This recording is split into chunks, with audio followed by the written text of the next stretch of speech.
Hey guys, hitting you up here from sunny Seattle. A quick market update. Today is Friday, January 24th. We had a decent week this week in bonds. I think the biggest news that we're seeing right now is inflation looks like it's starting to head lower. We got core logic on rents, and rents have gone down again to 1.5% increase, which is lower than the month previous at 1.8%.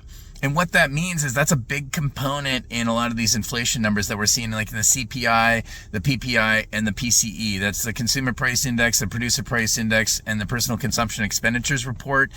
Because it's such a big index, as that number comes down, these are all year-over-year numbers, as the shelter index comes down, you're going to see inflation dropping. And we looked at today's numbers. If we plug in that 1.5% increase in rents into like today's numbers on the Consumer Price Index, for example, inflation is under 2%, which is the Fed's target. So the good news is that inflation should continue to slowly go down here over the next several months going into towards the end of this year.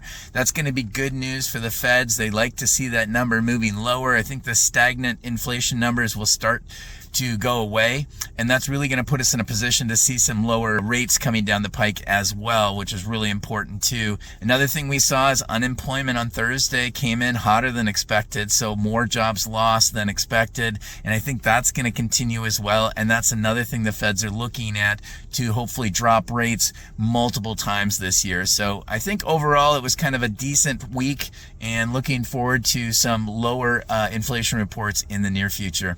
Anyways, have a great weekend. Thanks for watching, and we'll talk to you soon.